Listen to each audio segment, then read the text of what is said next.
Cuma jika kalian mengajukan permohonan pemecahan balik nama dan sebagainya, yang harus kalian lampirkan adalah SPPT asli tahun berjalan. Berbeda dengan pengajuan permohonan objek pajak baru yang hanya melampirkan fotokopi SPPT tetangga, bukan SPPT asli.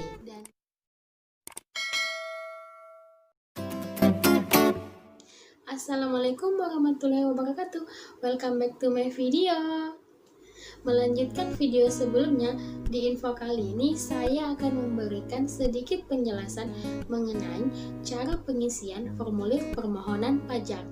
Permohonan pajak itu terdiri dari permohonan objek pajak baru, permohonan pemecahan, permohonan balik nama, permohonan pembetulan luas atau nama, permohonan penggabungan pajak, dan permohonan penghapusan pajak.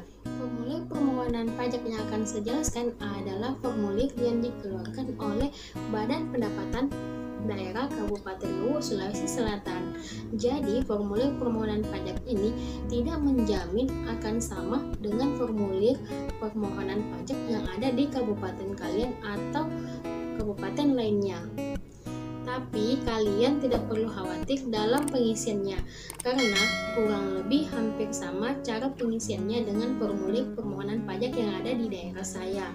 Kalian cukup memahami data-data yang diperlukan dan apa-apa saja yang dibutuhkan untuk kelengkapan berkas permohonan pajak yang akan kalian ajukan ke kantor Badan Pendapatan Daerah atau Dinas Pendapatan Daerah setempat. Tanpa berlama-lama lagi, saya akan menjelaskan ke kalian cara pengisian atau cara mengisi formulir permohonan objek pajak baru. Contoh formulirnya itu seperti ini.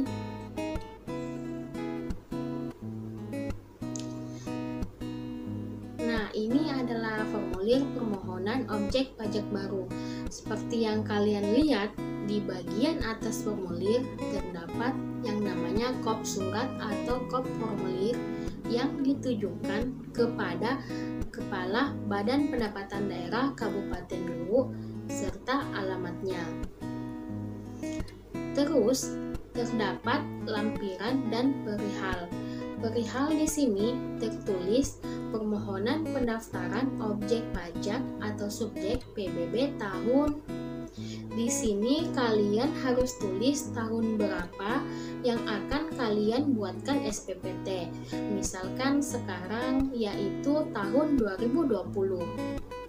Pengisian selanjutnya yaitu data-data pemohon seperti yang terlihat di dalam kolom merah ini, yaitu nama wajib pajak, alamat wajib pajak, letak objek pajak atau letak tanah kalian di desa atau kelurahan apa, luas tanah kalian berapa dalam meter persegi, dan luas bangunan yang ada berapa jika terdapat bangunan dan dalam meter persegi juga. Di formulir ini juga tertulis beberapa kelengkapan yang harus kalian bawa dalam mengajukan permohonan objek pajak baru.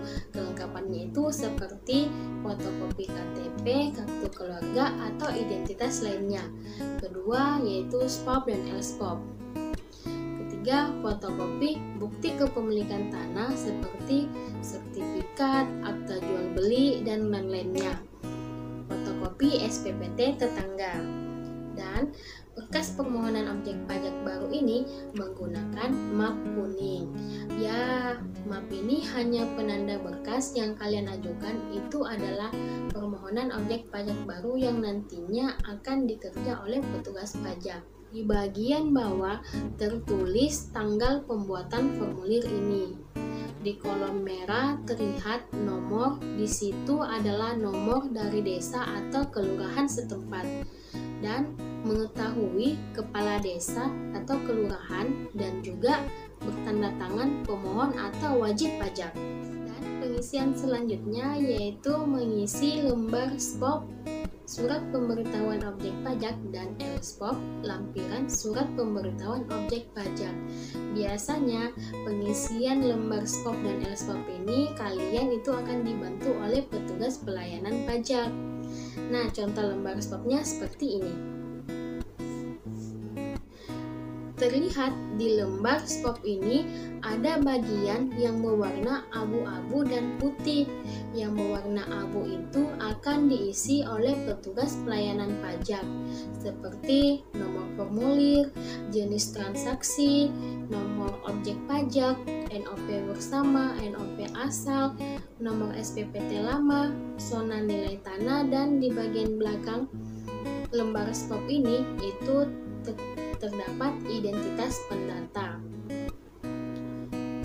Nah, sedangkan yang berwarna putih diisi oleh wajib pajak atau pemohon, seperti nama jalan, blok dan nomor, kelurahan atau desa, RW, RT, status wajib pajak dan pekerjaannya. Maksudnya di sini apakah sebagai pemilik, penyewa, pengelola, dan lain-lainnya. Kalian hanya perlu memberi tanda checklist di bagian ini dan mengisi data subjek pajak atau pemohon. Terus, bagian selanjutnya itu data tanah. Kalian isi luas tanah berapa, jenis tanahnya, apakah tanah dan bangunan, kafling siap bangun, tanah kosong atau fasilitas umum. Fasilitas umum yang dimaksud seperti masjid, gereja, sekolah, dan lain-lainnya. Nah, di bagian belakang lembar SPOP ini, kalian isi data bangunan dan pernyataan subjek pajak, nama subjek pajak, tanggal, dan tanda tangan pemohon atau wajib pajak. Dan di lembar belakang SPOP ini juga terdapat bagian untuk menggambarkan dena lokasi objek pajak kalian. Ini digunakan untuk lebih memastikan di mana lokasi tanah atau bangunan kalian berada dan mempermudah petugas dalam meninjaunya. Untuk lembar LSPOP itu sendiri atau lampiran surat pemberitahuan objek pajak itu digunakan jika kalian memiliki bangunan di tanah tersebut. Tapi jika tidak, kalian abaikan saja. Biasanya petugas pelayanan pajak tidak akan memberikan kalian lembar LSPOP ini jika mengetahui kalian tidak memiliki bangunan. Tapi jika kalian memiliki bangunan, kalian akan diberikan lembar LSPOP ini. Di lembar LSPOP ini, kalian cukup mengisi hal-hal yang pentingnya saja, seperti jenis bangunan kalian apa, apakah perumahan, toko, dan sebagainya. Kondisi umum bangunan bagaimana, tahun selesainya bangunan, jumlah lantai bangunan berapa, luas bangunan berapa, konstruksinya terbuat dari apa, langit-langit bangunan, atap, penutup lantai, dan daya listrik yang terpasang berada berapa watt. Kalian cukup memberikan tanda checklist atau menuliskan di kolom yang telah disediakan. Sekedar info, jika kalian belum memiliki sertifikat atau akta jual beli atau surat-surat yang menyatakan bukti kepemilikan kalian, maka kalian akan diberikan surat keterangan kepemilikan tanah dari Badan Pendapatan Daerah Kabupaten Luwu.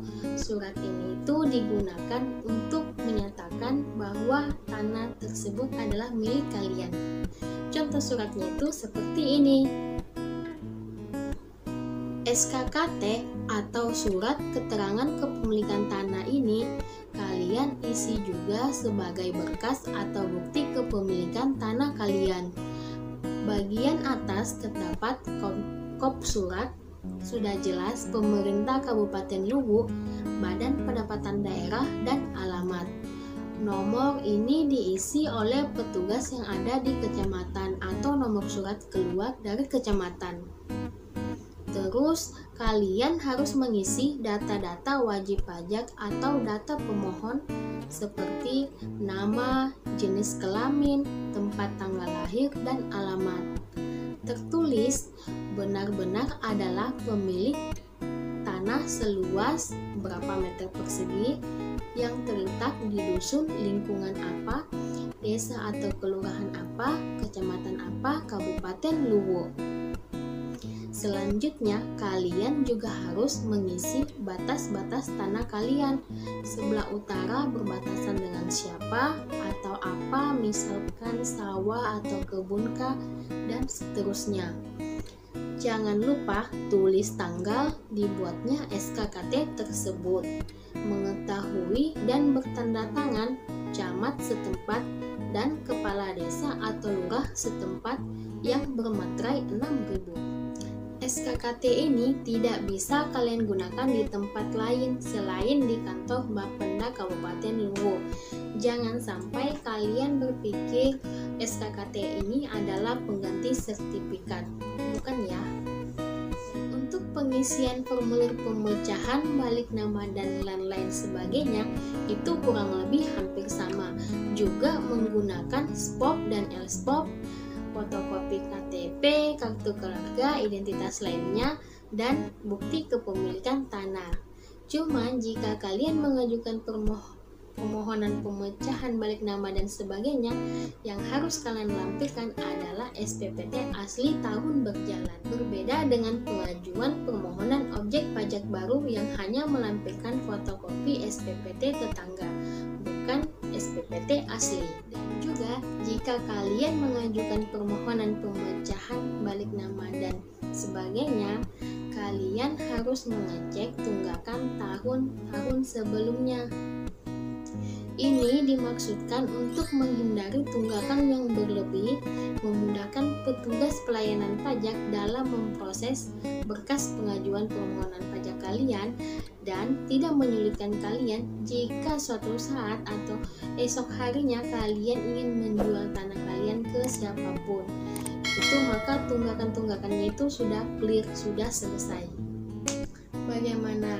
Mudah-mudahan penjelasan dari saya mengenai pengisian formulir permohonan pajak dapat kalian pahami.